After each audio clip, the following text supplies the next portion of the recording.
واسه سیدعلی رو شده، روزا خیلی بد بو شده، مریض خرش میریزه پرش، بدجور زده قات، حال نظامش بد شده، راهها جلو باش زد شده، چطوری باید ما بشه رد از انتخابات.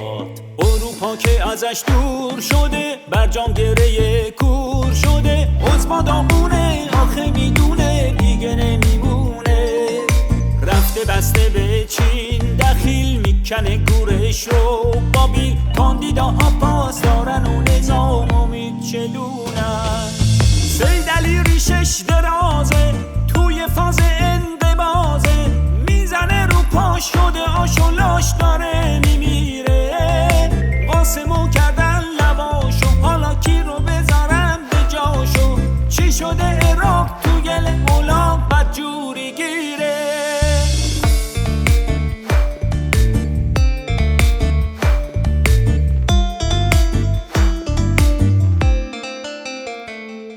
صندوق های رای همشون خالیه، تنور آقا که یخچالیه، کیو از تو صندوق در میارن، دیگه نمیشه گرم براش آبی، ندارن ملت اعصابی، افجد عظما رو در میارن. سیدعلی ریشش درازه توی فاز انقباضه، میزنه رو پاش شده آشولاش داره میمیره، قاسمو کردن لباشو حالا کی رو بذارم به جاشو، چی شده عراق تو گل اولاق بدجوری گیره.